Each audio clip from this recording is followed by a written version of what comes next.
Cotonou, EU ACP, and EU-Africa relationship should look like.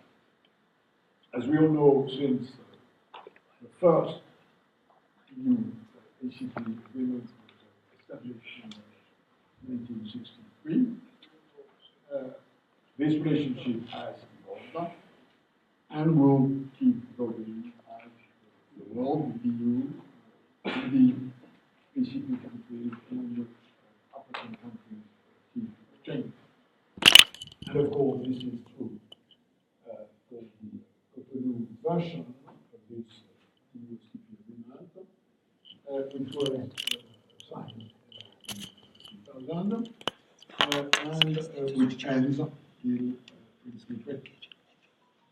So, what next is talking about conversation this evening, and as introduction to the discussion, what I will do rapidly is mention a few changes which have happened during the last 20 years and which, in my view, will keep happening in the coming 10 or 20 years, hence the necessity for both sides, mostly speaking for the EU side, to make sure that these changes are properly factored in devising a new version of this EU-African partnership.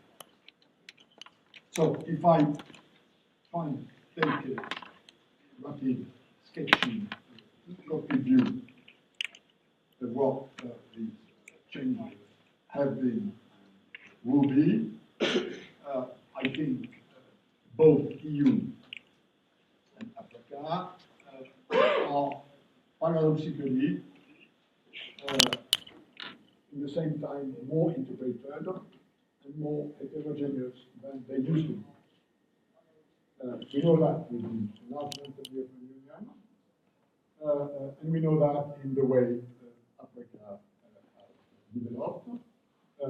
Clearly, more areas where African integration, regional integration have progressed. Same, by the way, for you, notably in recent years following the oil crisis. But this increased integration has not led to more homogeneity, on the contrary, on both sides. And we know that Africa today is more diverse than it was 20 years ago. Africa is significantly more populated than it used to be.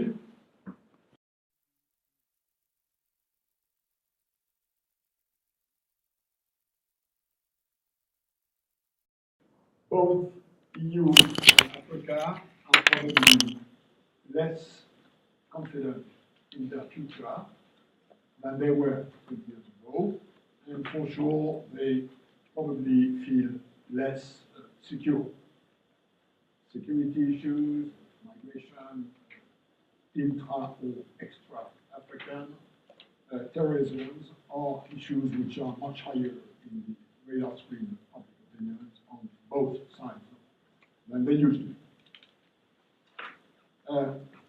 Globalization, in the meantime, has accelerated, and in my view, as technology keeps pushing the cost of distance, then hence impacting production systems, and we know that with the development of globalization, which now are the main feature of the internationalization of economies. In both sides, I think, compared to 20 years ago, there is a higher level of public debate, triggered notably by civil society and civil society organizations about international issues, whether they are political, whether they are economic, whether they are social issues. I think the temperature on both sides is higher than it used to be. Overall, I think one can say that the relative importance of Africa for the world and for the EU is higher than it used to be, and in my view will keep growing in the years to come, whereas the relative importance of the EU for the world and for Africa is shrinking.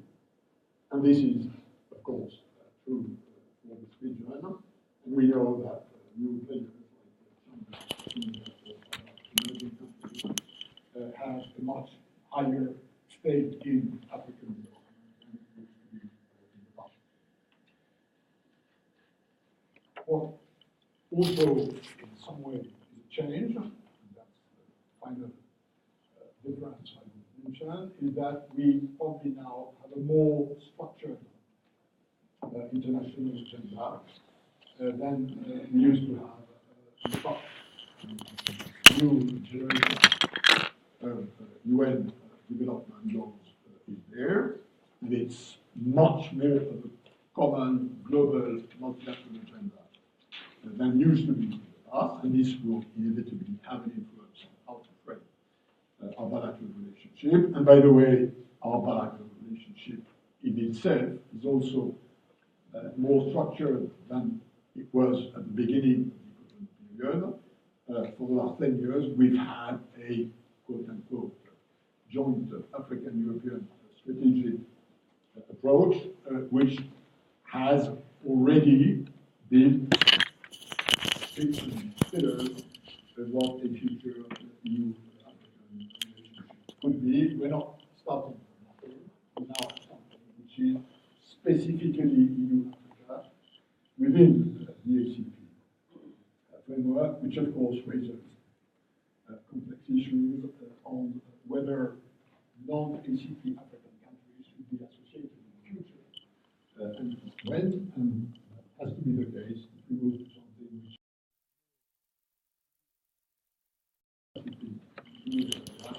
which seems to be the intention of this.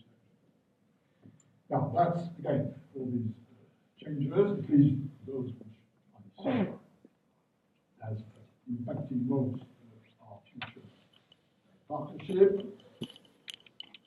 A few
we are in a process. In the 60s started with post-colonial complex relationship, then moved to something which was more about donor, recipient, development assistance, conditionality, and that was the purpose of this machinery. And we are now moving to something which is much more about a partnership among equals. And I think the post-Cotonou partnership should represent a clear step forward in this direction. What will probably change also is the way fostering economic and social development, both in Africa and in Europe. I think I could also say that for quite a number of European businesses, Africa is an opportunity for their own future. It's not just a question of fostering economic and social development in poor countries or in developing countries, it's also something that has to do with European economic growth also, and we all know that, given what I said about European demographics, keeping a rate of growth for Europeans which allows to sustain their relatively generous social model is a challenge which we have to factor into this sort of consideration. But the way economic development and social development happens is rather different from what, and for sure,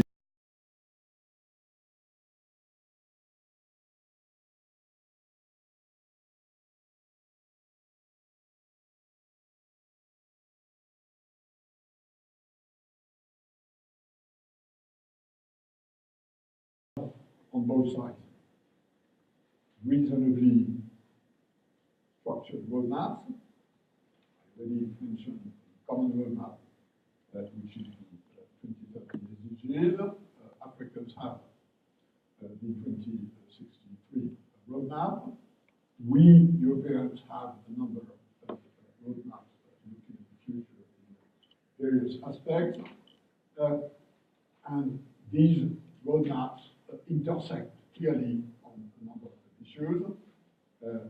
Climate issues, for instance, being a much higher part of this agenda than they used to be 20 years ago. Attention to connectivity structures, inequalities is also something which will be higher in the post-Cotonou relationship than it was in the past. Society and business will probably need to be involved more clearly, more procedurally into running this partnership. If I listen to both what business says and what a number of civil society organizations say, they intend to influence this process. They believe they have something to bring, either because of what they fight for, or because of their own interest. And last but not least, maybe Brexit will, if and when it happens, and this is after a lot of fog for the moment, Brexit, if and when it happens, will impact the EU-Africa partnership, not least because is and remain an important African conscious European power. Removing UK from the UK aid from the EU omelette will change the taste of humans, and notably for Africans. And I'm not talking here only about the fact that the European Development Fund will be less generous if and when the European Union. This side issue will inevitably impact the partnership. So that's my introductory remarks. I think we have to move to something which is very broad, political security, diplomacy, economic development, trade, even culture, which at the time, at the beginning, the EU-ACP relationship was part of the relationship, finally progressively exited. In the recommendations we will be making to the Commission with Michel. We've also been entrusted with the same mission myself, and he's also been part of the job. We probably will recommend that this cultural dimension, which, if I'm right about these developments and how they should impact the partnership, should be effectively should be there. So lots of space and interest for our discussion tonight. What's for sure that this will have to happen in the open. In the moment where a few diplomats on both sides could something and then put it on the table and there is a space in both directions, and this will be accepted and this will be ratified. These times are dead. Whether this is working or not is for diplomats to appreciate, but that's for sure it will have to be.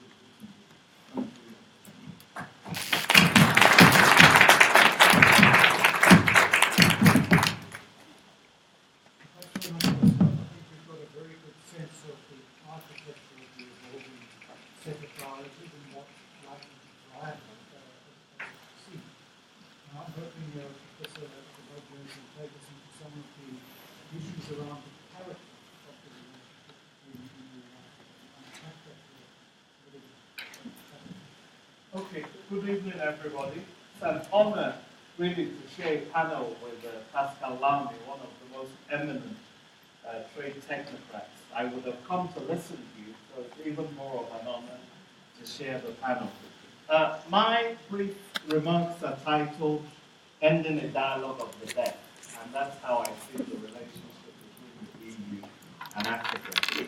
As we ponder the future of the ACP, the 79-member ACP, and the 28, soon to be 27-member EU, in promoting sustainable development, it's important from the start to note that the collective clientelism of the Lome Agreement of 1975 was largely about Europe's quest for a secure source of energy and minerals following the global oil crisis 2 years earlier. So it's important to realize how this relationship actually started. The Accord has spectacularly failed to diversify ACP exports and to promote industrialization. In fact, by the early 1990s, ACP states were losing market share to Southeast Asia and Latin American exporters entering Fortress Europe. The current political cooperation between the ACP and the EU must thus be assessed within this historical context. Brussels,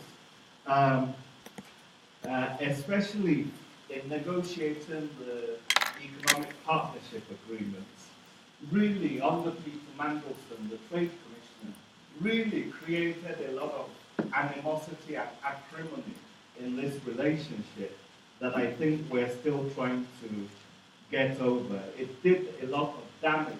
If you talk to the ACP ambassadors, many of them will make their feelings known, both in Brussels and the ones that were there before. There is also a strong feeling across Africa that part of the geostrategic logic of EPAs is to corner African markets and create new spheres of influence from which new competitors like China, Brazil, and India are excluded. And there are other areas in which animosity has cropped up. The EU declaring 23 ACP states as tax havens, for example, was not helpful. And the way that the EU also tends to negotiate agreements. It negotiated in 2006 an agreement with the Pacific, the EU-Africa strategy in 2007, and 3 years later with the Caribbean. But much of this was basically drawn up by bureaucrats in Brussels without much consultation with the regions that they were being imposed on. So I think all of these issues need to be taken into account in trying to assess this relationship. And I made sure that I actually consulted and talked to some ACP ambassadors just to get an update on the temperature in Brussels. Many analysts have argued that the EU will pursue separate relationships with each of the ACP regions after Cotonou expires in 2020. Brussels appears to be losing interest in the Caribbean and Pacific, while Africa remains largely a source of economic and security interest in search of minerals and manmolars. Several Eastern and Central European EU states have no historical ties to the ACP-EU relationship, and so they've pushed for slashing the funding that goes to these ACP countries.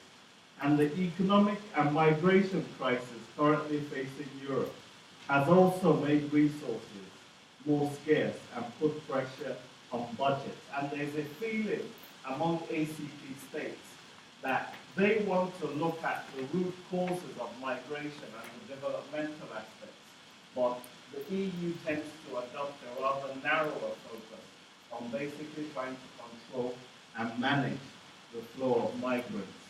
The EU's political dialogue with ACP states is thus clearly a dialogue of the deaf, conducted with multilateral bodies like the AU, Africa's RECs, and individual states, but not within a structured ACP framework. The Maastricht-based European Centre for Development Policy Management, which generates a lot of the research on this relationship, sees few success stories in the area of political dialogue.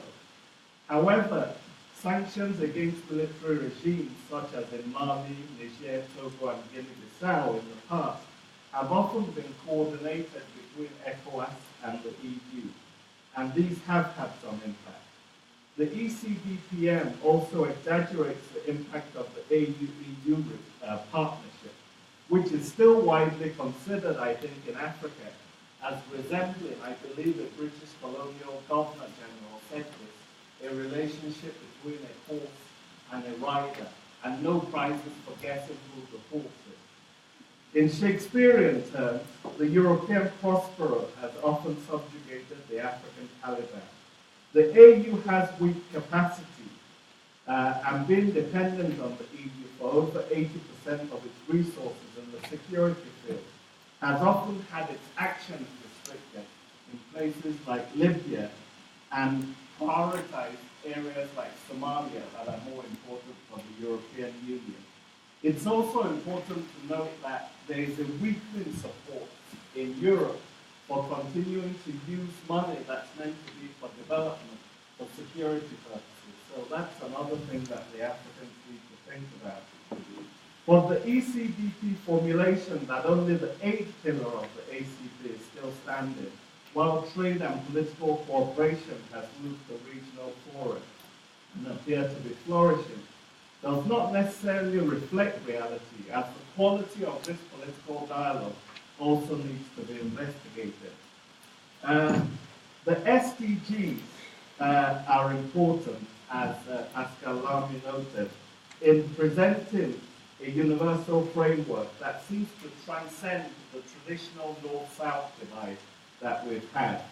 And this could pose dangers for the future of the ACP group, which is symbolic of this divide. In the African context, many of the SDGs are also contained in the AU's Agenda 2063, which has key aspirations such as a prosperous Africa, a politically united continent, democratic governance, peaceful and secure continent, people-driven development, etc. And making Africa an influential global player is also important. Specifically in relation to the SDGs, Agenda 2063 seeks to eradicate poverty in 2 decades, ensure food security, preserve the environment, and silence all the guns by 2020. Some of these ideas, of course, appear to be quixotic, reflecting the kind of euphoric planning of African alchemists, and do not seem to have taken structural obstacles and root causes of these challenges into account. And the major obstacle remains how to implement these goals at continental and sub-regional levels with weak institutions that are financially dependent on external donors, as well as how to link these to the broader ACP framework.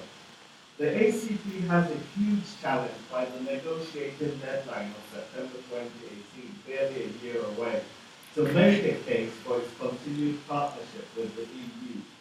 Its 5 strategic policy areas are how to build sustainable economies, how to promote democratic governance, how to use institutions such as the BRICS to foster greater South-South cooperation. And the ACP has acknowledged also that peacekeeping and election observations are not part of its comparative advantage. And so it still needs to identify its own niche in relation to the AU and the rest. But one of the main problems in this whole debate is that the AU and the ACP are also at loggerheads, I think, a little bit. And there's a feeling that Addis basically wants to marginalize Brussels in terms of these negotiations. So that's an internal issue that I think tends to create difficulties.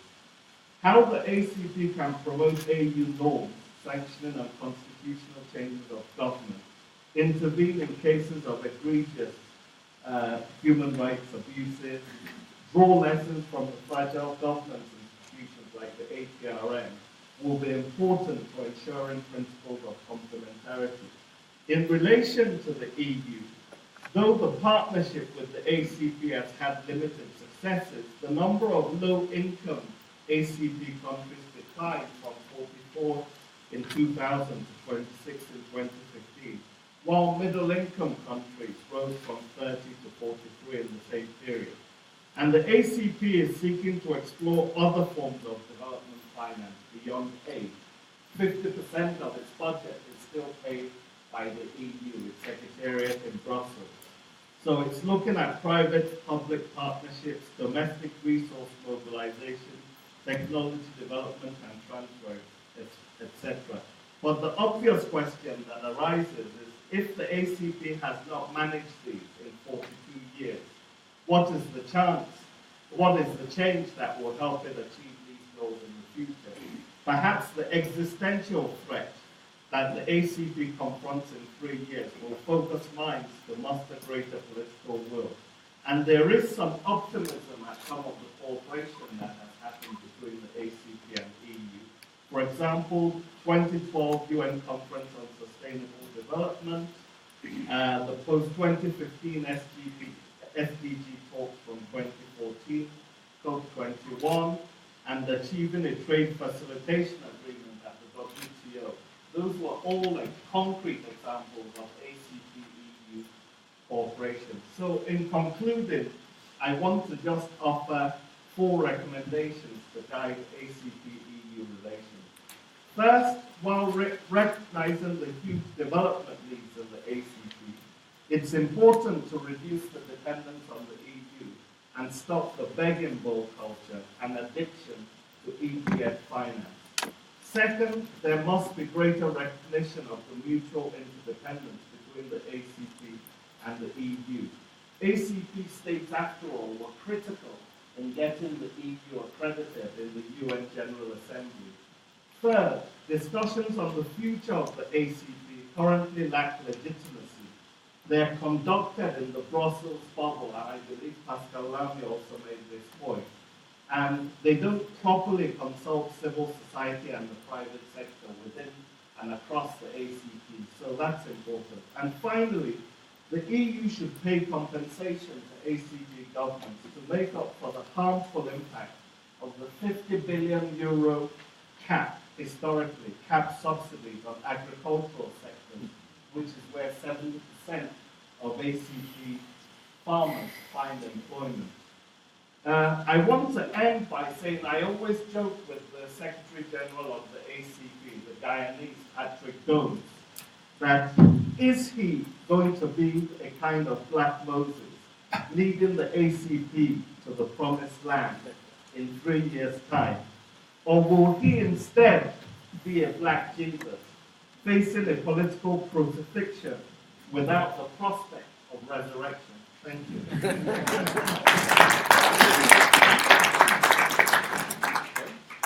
Thanks, I want to chew on what the told us. I really wish we had more time to unpack these issues. Unfortunately, we Adebanjo. And I'd like to invite Nolitha to share your thoughts.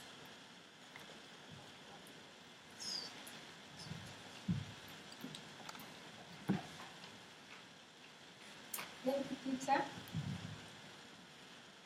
And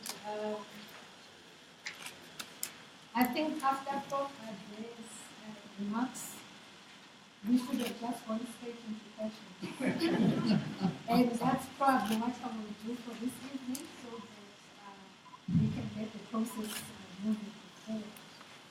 However, firstly, I would like to thank the EU Commissioner and the parties for inviting us to this panel.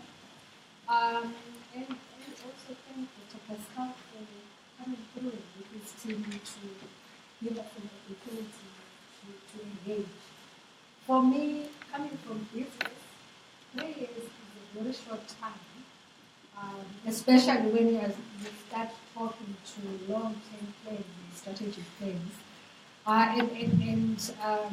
And therefore, I think this visit is very timeless.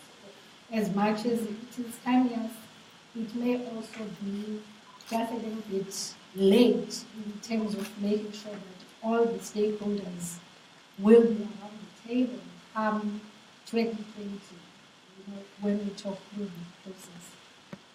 I think my co-panelists have clearly articulated the context in terms of what has been happening since the Cotonou agreements were signed. And what I would like to say is the fact that the last 10 years have probably given Africans more socio-economic confidence to try things on their own. Because the socio-political confidence has come through the various liberation processes that have come through. And I'm mentioning socio-economic confidence in the context of the SDGs that were signed recently, because those clearly gave us a sense of making sure that we have ownership and accountability for our futures. Secondly, the fact that, as indicated earlier on, the EU's 2063 strategy and roadmap were signed and adopted by many of the states, resulting in each one of those countries having their own blueprints and different plans of action, like in South Africa, your National Development Plan. Those really give the confidence to each one of the states to say we need to be in charge of our own destiny. I think Brexit, as well as the activities that have been happening globally, including in the US, continue to give Africans more confidence in terms of saying we can do these things in our own way, rather than listen to what has been said by others externally. If you look at what most of the African countries have been talking about in terms of localization or indigenization, as well as the South Africa Black Economic Empowerment, when you listen to what the key themes are of those programs, you then also understand where the Brexit votes in the UK came from, as well as what's happening elsewhere, because now more and more countries are becoming inwardly focused rather than externally focused. And I think that's one of the issues that this argument. I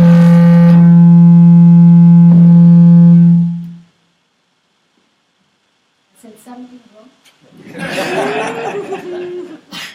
I think that would be one of the key issues to look at that in terms of the argument going forward. Because when we negotiate with people who have more socio-economic confidence and do not understand where that comes from, we ought to be worried. From a big business and formal business perspective, we always say we want socio-political confidence, because then that gives us in markets more confidence to invest. Whereas from an entrepreneurial perspective, from young people's perspective, and even from women perspective, who have not been part of the formal economy, there's more confidence to try things out and in a way that actually helps you drive your own future. So we have to look into that. The millennials that we spoke about, Dr. Pascal, who are beginning to form the profile and the demographics of the continent, we are already experiencing them within the workplace in terms of their expectations, in terms of their job demands and what they can and don't want to do or can do within the traditional workplace that we had experience. So the question about how the millennials will behave in the marketplace beyond 2020 has got to be looked into. And I think when I say behave, I mean it in a very positive way. Because again, if the millennials and the women are not part of the conversation, then they may not recognize whatever outcomes come out of the discussions. I think some of the questions that we need to look at would be how successful have been the enabling institutions that were set up, like the European Investment Bank and also the European Development Fund. How have they been successful? And again, look at that in the context of, for example, today, South Africa will launch the BRICS Bank, formerly after it had been spoken about for a few years. And we need to understand and go back to why the BRICS Bank was even considered at the time. And so going forward, whatever enabling institutions would be put in place or at least would be there to support the process, they need to take into consideration what has been happening in the rest of the continent. I think the fact that the spirit of the argument regarding poverty reduction, even as early as 2020, went beyond the income as in rents and cents, but covered political, cultural, social, and environmental issues, is to be encouraged in terms of people in the future. However, as that perspective is looked into, I think we would need to make sure again that the right stakeholders are around the table. And for that to happen, it is important that business associations and trade associations are looked into in terms of their participation. For example, we know that in the continent, not all countries have strong business associations. Probably South Africa is one of the few who have quite a lot of those in place. And one of the challenges about the lack of participation of business associations and trade associations in these discussions is because there is no capacity. And we do not want to have these engagements take place directly with business. We would rather have them take place government to government, but as well with civil society. And that civil society could be in the shape of business associations or trade associations representing people right across the spectrum.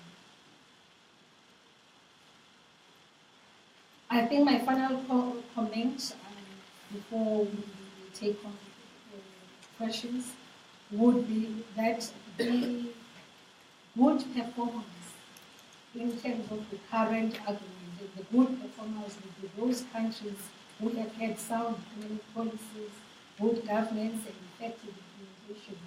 They should be encouraged and actually have more of benefits in terms of the process going forward, rather than penalizing them.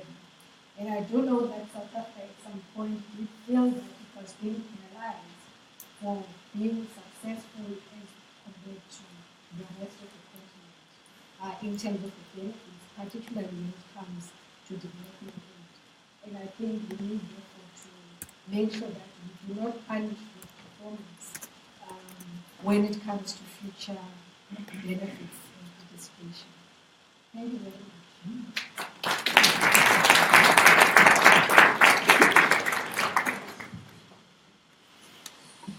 Ladies and gentlemen, we have about half an hour. We've got a lot of thoughts on the table. It's a very complex relationship. I think that maybe a way of framing the conversation, rather than having dialogue and